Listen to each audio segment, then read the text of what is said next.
CCP is your first venture capital punters this morning. CCP into secondary mining projects. Paul Miller is a former investment banker. You shouldn't hold that against him, however. He's the new managing director of CCP. And also Mike Clare, who's been involved. He's a veteran in the world of venture capital and 12J. He's been doing it for 2 years. That's veteran in this space. Morning. Thank you very much, Bruce. Thank you all for coming out this morning. CCP 12J is one of the newer 12J funds. We received our approval letter from SARS on the 7th of February earlier this year. We had our launch function on the 8th of February, and by the end of the tax year, we had taken in 55 million rand in capital. The genesis of CCP 12J began sometime earlier, that of Stockdale Street and DRA. Now, for those of you who don't know who Stockdale Street is, it's a private equity advisory firm that advises a prominent Johannesburg family office on their private equity investments in South Africa.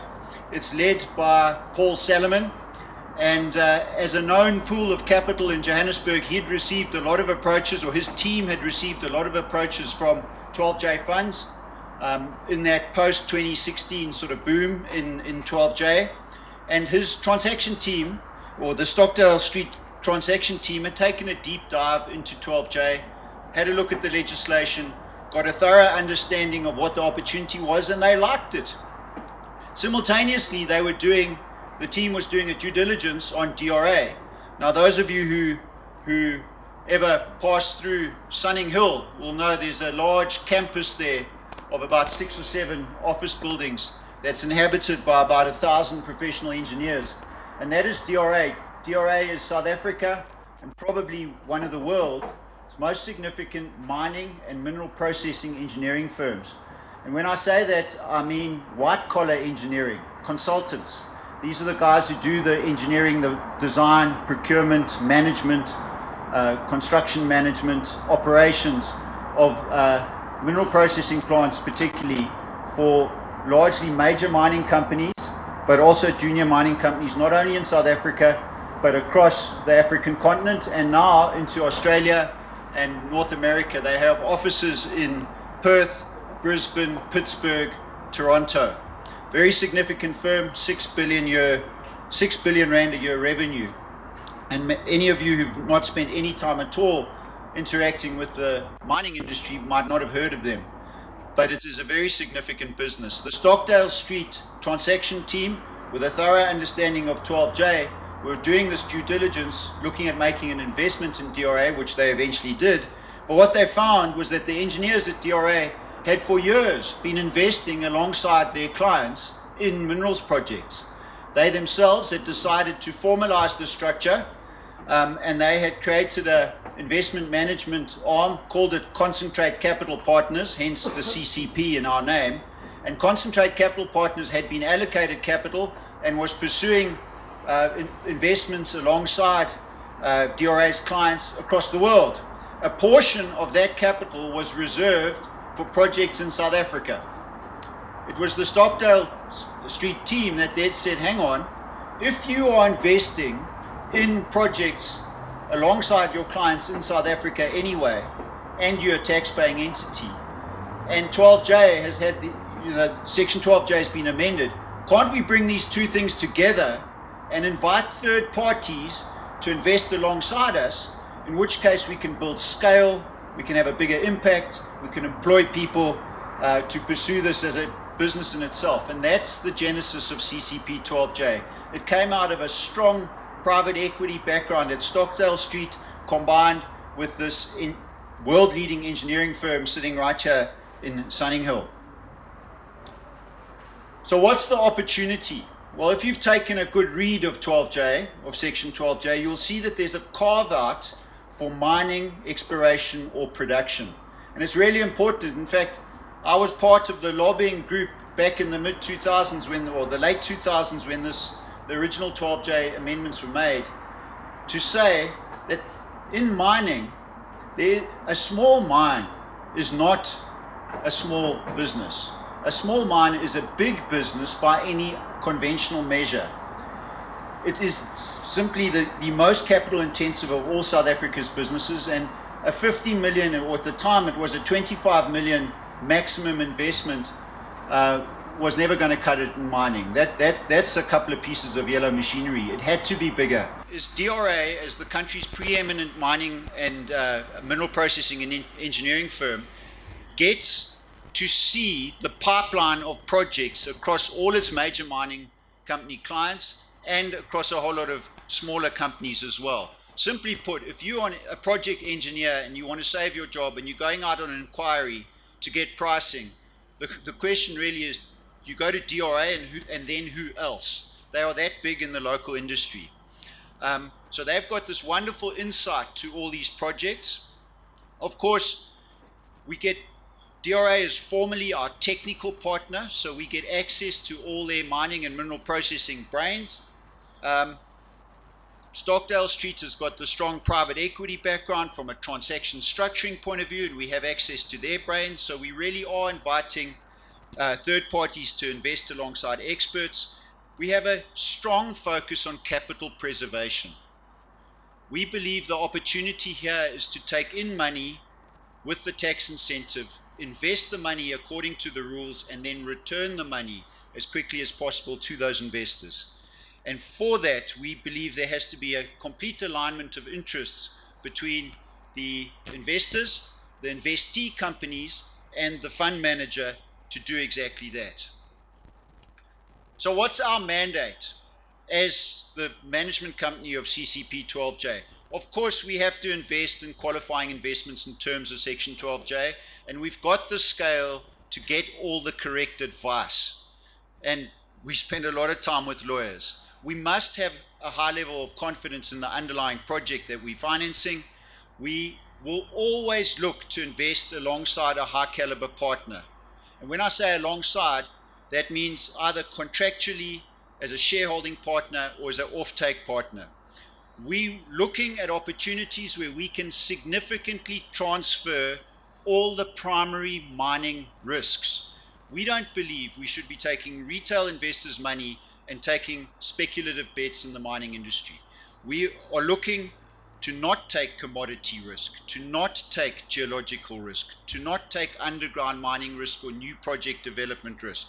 We're looking to transfer those to our partners.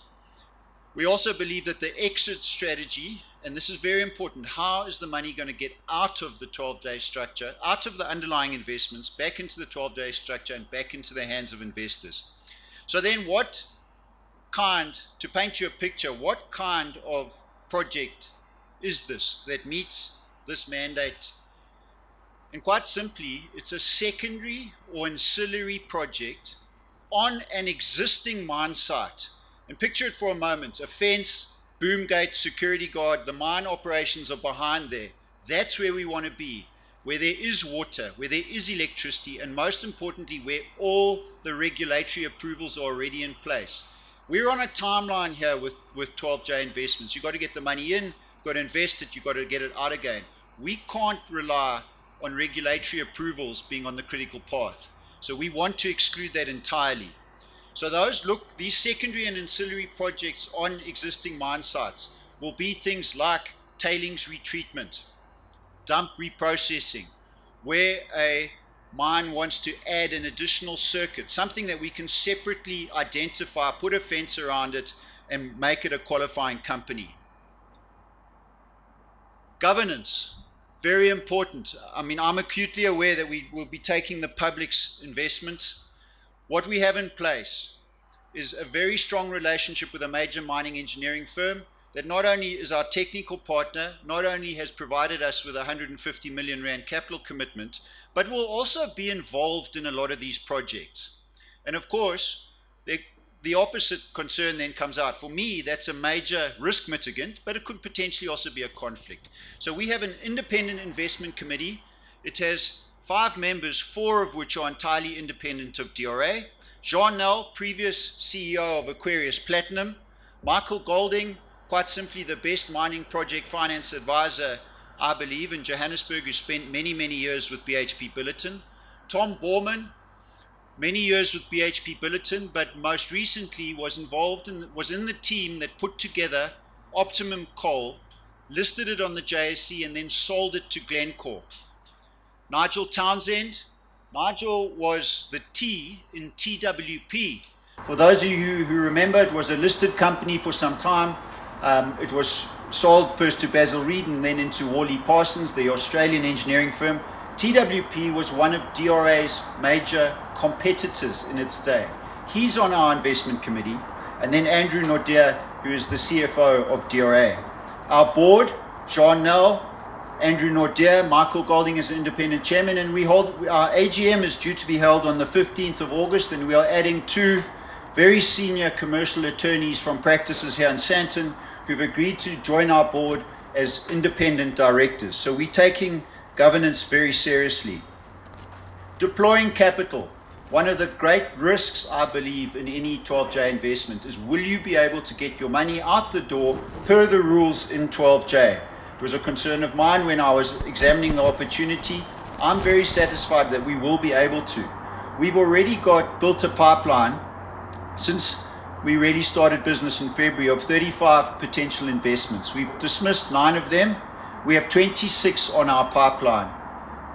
Make no mistake, they're not all at the same level of priority, and the conversion ratio will be relatively low. But we have a pipeline. Let's appreciate the South African mining industry is 8% of GDP. We can argue as to what trajectory it's on. We're assuming it's peaked and is on the rear slope of the mountain, that our mining industry is actually either mature or declining. We still believe, though, that there are very, very significant opportunities to deploy capital into that industry. And the 750 million rand we would like to raise, or 1 billion rand or 2 billion rand, will be a drop in the ocean relative to the capital requirements of the industry. Our investment range is between 40 million and 200 million amongst those 26 investments we're looking at. We've got proposals out the door. We have not yet deployed any of our capital, and we are in discussions. We hope to have our first investment approved by our investment committee before the year is out. Returns and fees. This is very important. If our focus is on capital preservation and on managing risk, we are not promising hallelujah type returns.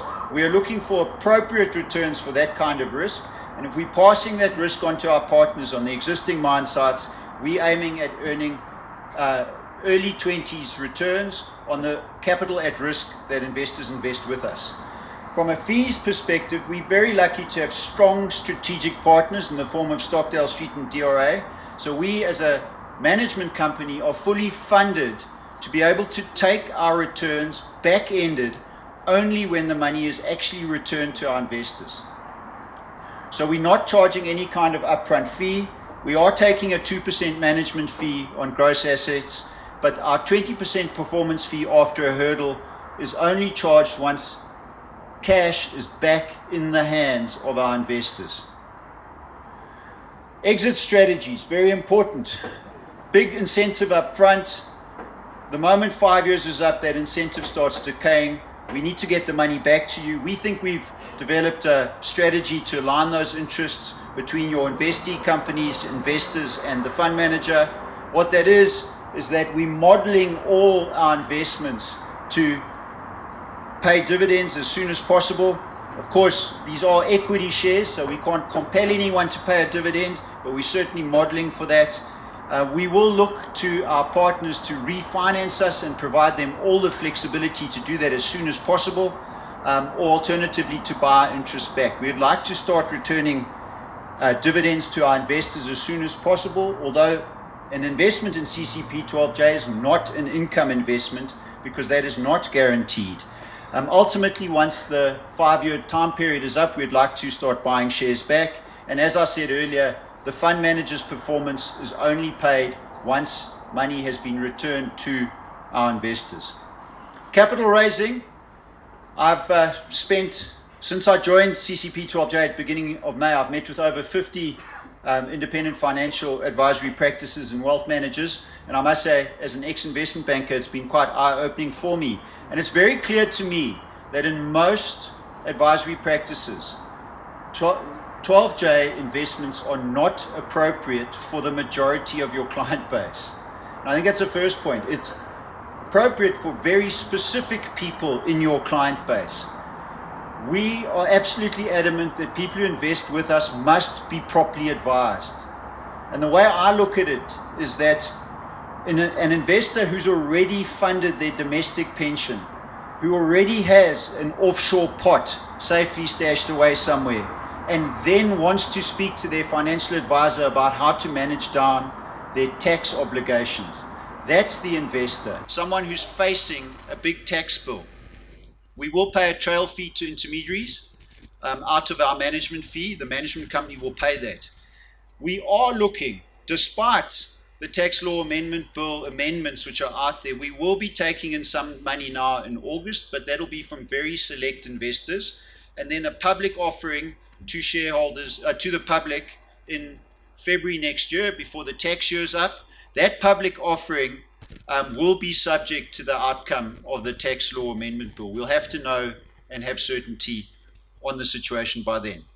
So, what's our advantage as CCP 12J? We have very strong strategic partners in the form of Stockdale Street and DRA. We already have 194 million rand in committed funds, which I think would place us probably at the second biggest 12J. We have access to a pipeline into which we can deploy our capital. We are absolutely adamant about building scale. We think it's very important for a fund, if it's to be able to administer itself and pursue opportunities, to be large. And of course, our focus on secondary and ancillary mining projects gives us that scale. We have the expertise and experience, not only in our investment committee, but in our partners. And we think we have a compelling investment thesis. There's no doubt in my mind that CCP 12J has a very good chance of very quickly becoming the largest 12J VCC in the marketplace. And we'd like to invite you and your clients to join us. Thank you.